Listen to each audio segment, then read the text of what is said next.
Yes, hello everyone, and you're welcome to today's tutorial. I am Odurole Mojibola. Today we're going to be learning how to create these beautiful studded elastic children's slippers. Now you can see that I'm using a square shape insole. Now for the insole, I'm sure you'll be wondering how did I go about this and a lot more. Now I need you to sit back and I'm going to be right back. Considering this particular back part for the elastic, now you can see that measuring using this particular measurement, I have 6 inches. Now when you want to cut the length of your back pattern, you can decide to double that length since you are going to have elastic inside it. So whatever length you are creating, you can decide to double it. It depends on how you want your material to be folded on this side, but for me, I would love to double it. If you are not doubling it, you can use 1.5 of this, which means you will be using 9 inches for the length. If you are not using 9 inches, you'll be using 12 inches. Now this is what I mean. Now the length I have here is 12 inches and my width is 3 centimeter. Please, the reason why I like to use 3 centimeter for my width is just because it's easier to work with when it comes to width. Now I've already folded it and this is about 2.3 centimeter. Now initially I had it to be 3 centimeter. It was as wide as 3 centimeter, and so when I folded like 2.5 centimeter, 0.25 centimeter of it, that's why you have what you have here. Now what am I going to do now? I'm going to fold it this way and I'm going to stitch it down. Now I'm using 3 centimeter for this width. Now 3 centimeter is about 1.24 of an inch. 1.24 inch. That is what 3 centimeter is equivalent to. Now you can see this is a cord I'm going to use is an elastic cord. So when I finish stitching it this way, I'm going to suspend it into it. So I'm going to suspend it into it. You can see what I mean. So I'm just going to go ahead now, stitch, then suspend for us all to see. Now as you can see here, I have already stitched this side. I told us we are going to put our wrong side, our right side and right side of the lining. You can see I've stitched this side. Now before I stitch this other side, I'm going to go ahead and measure my 1.75 or 1.5 on this time on this side and 2 inches on this other side. I told us that by the time you want to insert your elastic, sorry for that, by the time you want to insert your elastic, you are going to make sure that you measure 2 inches on one side, then on the other side you measure 1.75 or 1.5, as the case may be, depending on the age of the child. But for this particular size, it's about 24 size 24. I mean EU 24. So that's why I'm going to be using that's 2 and then 1.75. So I'm going to measure it now. Now if you see my elastic, you can see what I have. I ended up putting it inside it before I stitch it because it's not going to be easy to suspend it into it after stitching it. So what I did was, you can see I kept it inside it. So while I put it inside, I close it up, then begin to stitch. So that's what I have here. You can see how it looks like. So I'm just going to go ahead and take my measurements, then place them. Now as you can see, I have stitched it. You can see the way I position the stitching. I'm still going to trim all this excess off. I don't need as much as that. You can see the way I position the stitching right inside. So I'm going to go ahead and place this on this now and then stitch everything down like this. By the time I turn it inside out, you will see what it looks like. So you can see what I have now that I've stitched it. So all I need to do is just to turn this one out now. So find a way of turning it gently. So I'm going to do that and then get back to us. You can see the way I'm turning it. Wow, you can see what we finally have after I've turned it out. So I'm just going to go ahead and put my stud. I told us I was going to put some stud on it just to make it beautiful. So I'm going to go ahead and place it on it. Now these are my stud. You can see this is what I'm going to be using. Now you can decide to use any kind of rivet stud. Mine is a rivet stud. So this is, I'm going to just insert it. You can arrange it in whichever way you want. You can arrange it, but actually I don't want it to be too much. I don't really want it to be much, so I'm just going to go ahead and cover it. Now my rivet is actually a pear rivet, and I bought it on AliExpress. So in case you would like to pick up something like that, so there's a tool that we use to set it. I tried to use this to cover it to avoid it from breaking. So that's why I'm covering with this leather. So this has it. It has different sizes. This particular tool has different sizes.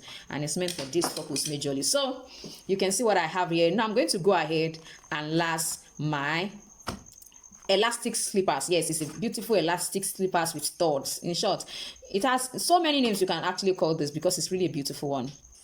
Yes, now I love to, you can see I'm going to be using a square shape insole. Yeah, I've already taught us how to create a square shape insole, so please, I would like you to watch the video. It's going to be on this as in under this video in the description, so you can go ahead and see how you can create all of this for adults. And the same process you create for adults is the same process you're going to apply to create for children. Now, how do I position my hand? If you are very familiar with my channel, you know I love to use my hand because I know your fingers are very handy, so you can place it on it at any point in time. So because they are children, this is particularly for children, is actually a children elastic and slide with stud, and then you can also call it an open toe studded slide, whichever name you prefer to call it. So I'm going to be using this side because I'm going to be opening it inside. I'm going to be using this side. So this is our punch, this is my punch, and I'm using 2.5 millimeter punch. I'm not sure if you can see that, but it's a 2.5 millimeter punch. I'm going to be punching that side. Now, for this particular place, for this particular side, I'm going to be using this top part of my smallest finger. So if you really want to understand more about how to place your hand, so if you want to understand more on how to position all of this, I would suggest you join any of my paid classes, especially the beginners class. I teach this elaborately. So now that we have this, I'm going to place it right here just to know where next, what part to punch next. So I'm going to place it. Ensure that it's not opening this way. No, let it cover it properly. Let it cover it. Then you pick this lower part. Ensure you don't pick outside, a little bit inward. And I have taught us severally that when you are punching, ensure you punch about 1 centimeter away from the edge. So from here to here should be 1 centimeter, so that by the time you open, you will have a very, very clean and clear opening. Now you can decide, because I find out that sometimes when some of us want to cut, we cut straight. Please, enough of cutting this straight. Now I'm going through over this one just because of those of us who are watching my channel for the first time, and I want to thank you for staying till now to see what our elastic, our elastic slide with stud is going to actually look like. Now you have to pay attention to this. When you have this kind of opening, you can see it's a long one. It's not supposed to be straight when you are opening it. It's supposed to follow this edge. So if you are not sure of how to make it follow the edge, please pick up the other sew, place it on it. I'm sure you can see me placing it on it gently. Then try to create the part with which you want that thing to pass.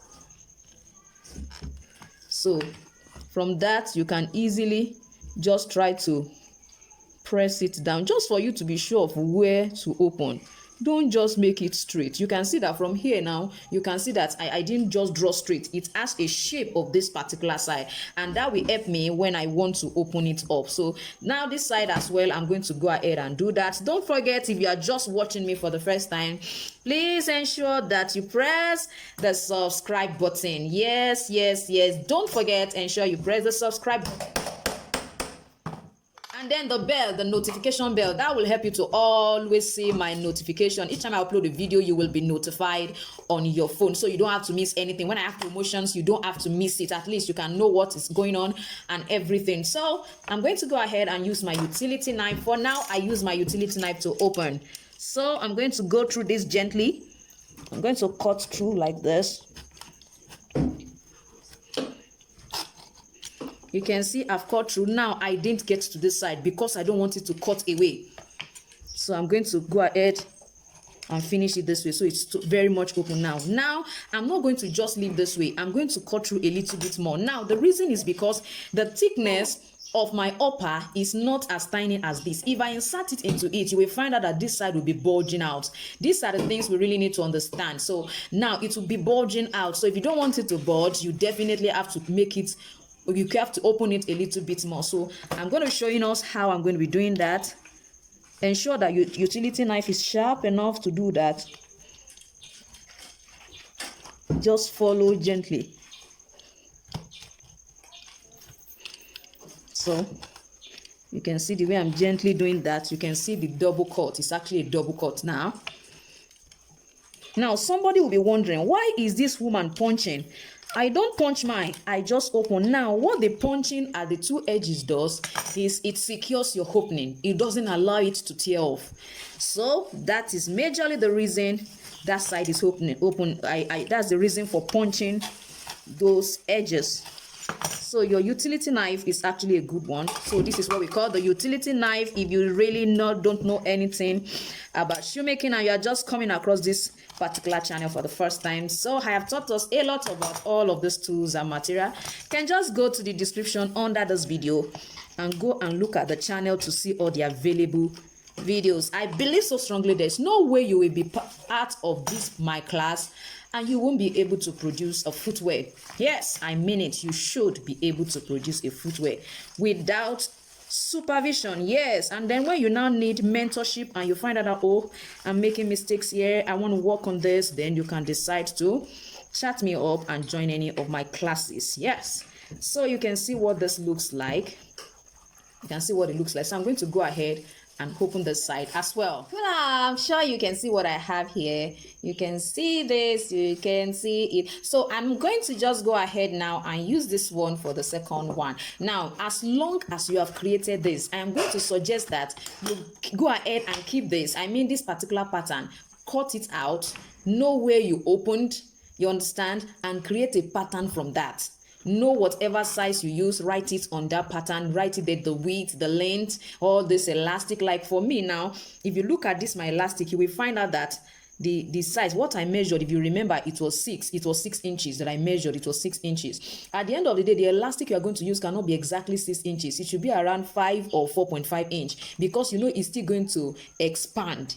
So at the end of the day as well, the length of my strap was 9 against the 12 I plan to use, because I find out that my cord, the elastic limit is not really much. It bounces back easily. So I had to reduce the length. You know, I told us initially it's either you reduce the length of what you have here, or I mean it's either you double it or you increase it by half. So this one I measured 6, if you remember, 6 inches. I said I was going to make it 12 inches long, so I had to reduce it to 9 for me to have this perfect fit. So whatever your own measurement is, I would suggest you do it plus half of that length. That I'm talking about the leather. Now for the elastic, I told you this was 6 initially, but I ended up using about 4.5 as my final length here. I mean the length of the elastic. So at the end of the day, it was enough. It wasn't too tight. It was still expanding, and you know it will keep expanding the more they wear it. So now that you have this pattern, anytime you want to create this particular design and this size, you don't have any issues doing that. So that is how to keep,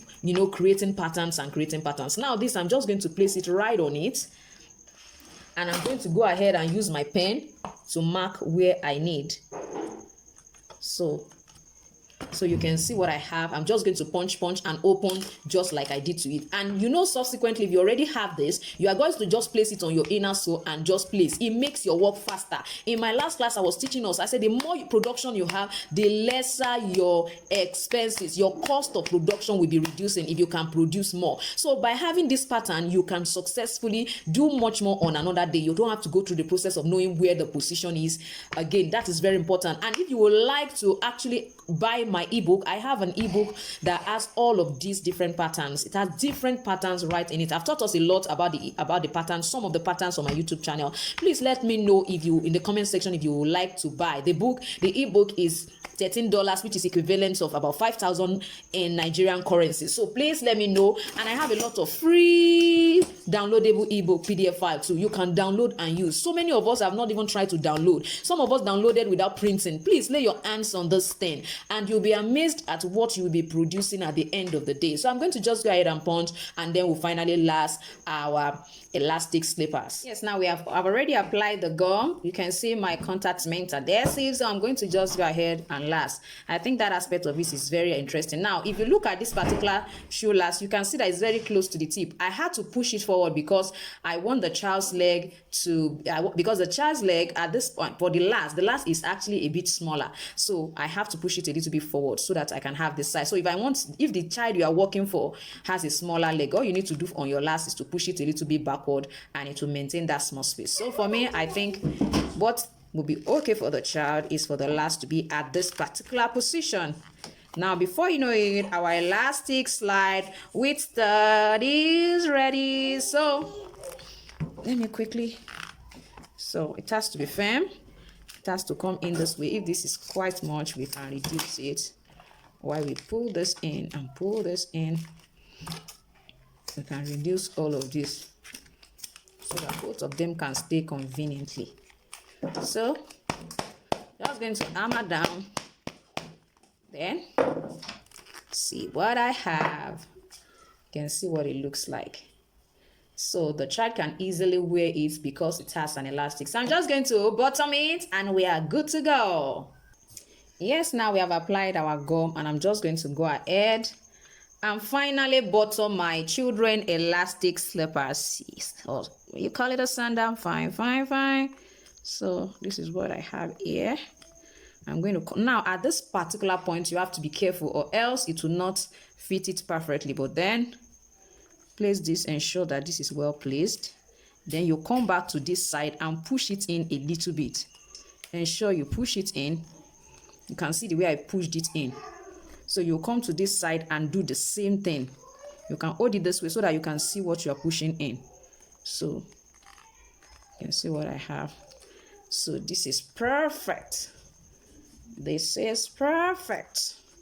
You find out that I just need to do a little hammering, so I decide to use a white Mako. So you can see it's a Mako textured. So the other side is plain, while this part is textured, so that it does not, slip children off while they wear it. So I'm now going to go ahead and then press all the side properly.